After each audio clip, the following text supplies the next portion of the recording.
Dalam Al-Quran, Allah Subhanahu Wa Taala sentiasa mengikatkan 3 perkara. Kata para ulama, dalam Al-Quran Allah sentiasa ikatkan 3 perkara. Yang pertama, taat Allah dengan taat kepada Rasulullah sallallahu alaihi wasallam. Wa atiullaha wa atiur rasul. Banyak dalam Al-Quran Allah ulang-ulangkan.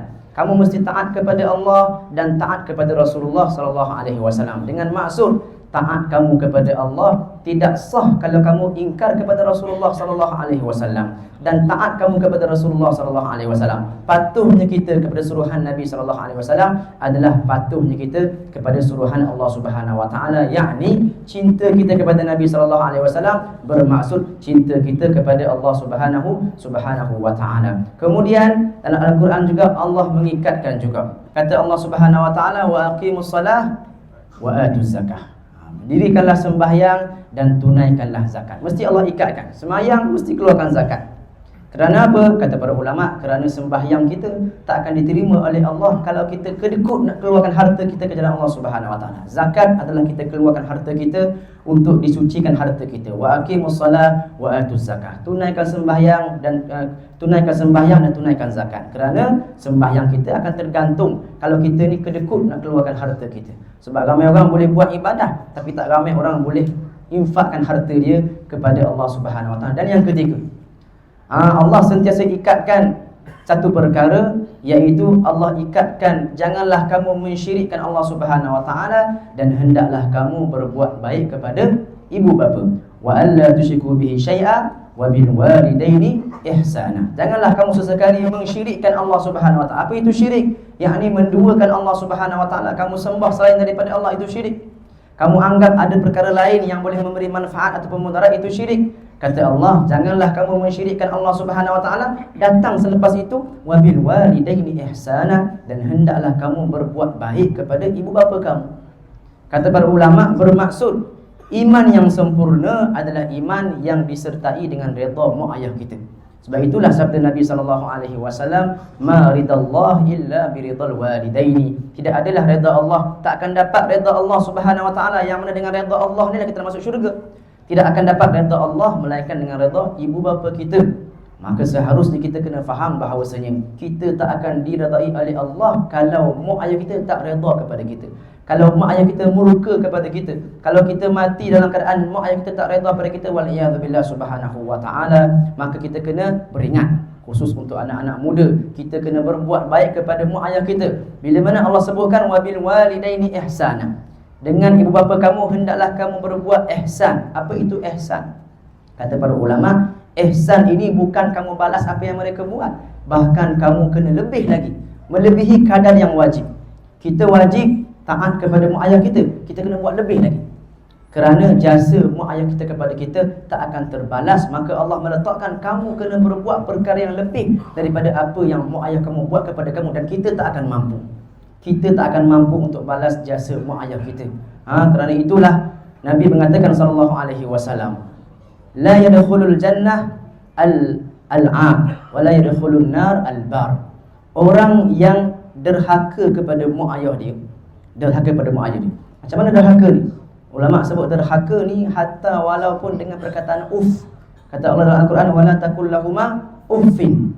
Allah sebutkan perkataan yang paling ringkas, yang paling simple, yang dikeluarkan oleh seorang manusia ketika dia marah. Uff. Allah kata jangan kamu katakan perkataan itu kepada ibu bapa kamu. Maka siapa yang berkata sebegitu kepada mak ayah dia, wal iyad billah, tergolong di kalangan anak yang derhaka. Dah disebutkan oleh ulama, derhaka adalah memasamkan muka depan mak ayah kita. Buat masam muka. Dah kalau gembah pintu. Plekong tu, plekong ni. Belum maki lagi ni. Waliyadzubillah subhanallah. Hanya dengan memasamkan muka di depan mak ayah kita dikira derhaka.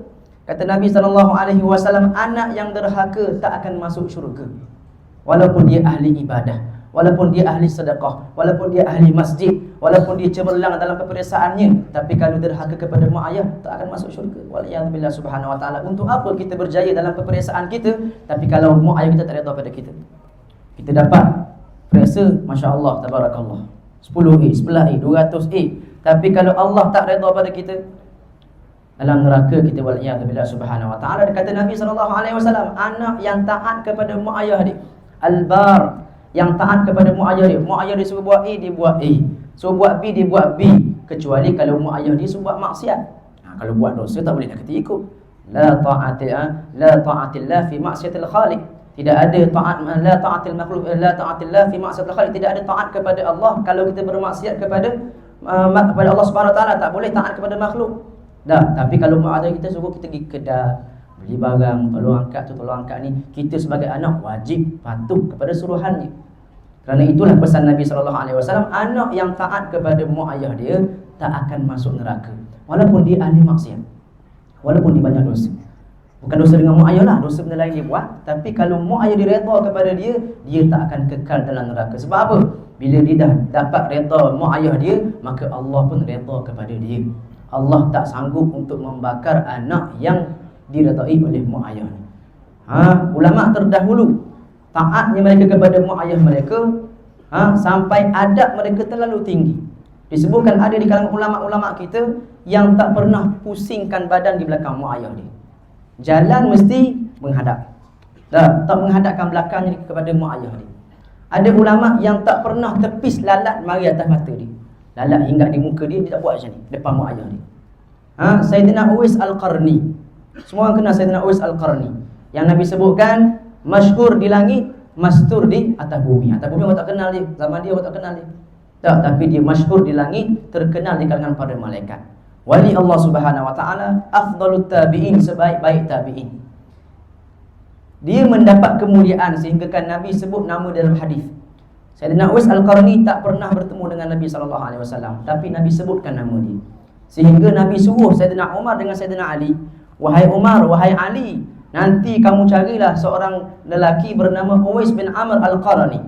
Uwais bin Amr Al-Qarni daripada negara Yaman. Kamu pergilah minta istighfar daripada mereka.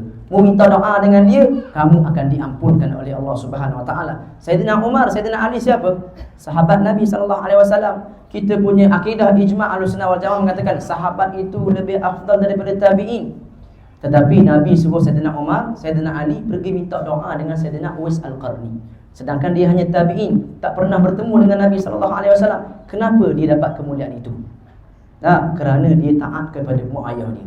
Dia hidup di zaman Nabi SAW. Orang kampung dia nak buat trip, rombongan daripada Yaman nak pergi ke Madinah. Untuk apa? Untuk jumpa dengan Nabi, masuk Islam dengan Nabi SAW. Uwais Al-Qarni tak pergi. Sebab apa? Mak dia suruh jaga kambing. Mak dia kata, Uwais, mu jangan gilah menjaga kambing. Dia taat kepada mak dia, tak pergi ikut rombongan berjumpa dengan Nabi SAW. Tapi dia disebutkan nama oleh Nabi SAW. Dan dikatakan adab Sayyidina Uwais Al-Qarni, tak akan makan sekali dengan mak dia. Dia akan makan, dia duduk sekali dengan mak dia, tapi tak akan makan sekali. Sebab apa dia tak makan sekali? Dia takut dia nak ambil, contoh kita nasi dah tak, kita nak ambil nasi tu, nasi yang sama mak dia nak ambil juga. Dia takut terambil bahagian yang mak dia nak ambil. Jadi dia tak berani nak makan dengan mak dia. Dia akan tunggu mak dia habis makan dulu, baru dia makan. Ini akhlak dan adab yang perlu ada di kalangan kita. Kerana dengan akhlak yang seperti inilah Allah berikan kemuliaan kepada kita. Adik-adik yang dikasihi oleh Allah Subhanahu Wa Taala, kita punya kejayaan atas dunia ini adalah dengan dapat redha mak ayah kita. Kadang-kadang kita ingat kejayaan kita dengan masuk universiti, dengan boleh kerja besar, dengan boleh itu, boleh ini. Tapi sebenarnya apa yang paling menggembirakan mak ayah kita adalah akhlak dan adab kita. Tanyalah mana-mana ibu bapa yang telah tua, yang telah berumur, tanya mereka, apa yang kamu harapkan daripada anak kamu sebenarnya? Pasti mereka akan kata, kami tak harapkan kereta besar, rumah besar, tak harapkan duit. Kami harapkan mereka itu ingat kepada kami, dan anak-anak kami itu mereka berbuat baik kepada kami, akhlak mereka comel, PR dia molek. Walaupun dia orang miskin, walaupun dia orang biasa, tapi yang penting akhlak dia dengan mak ayah itu yang paling penting.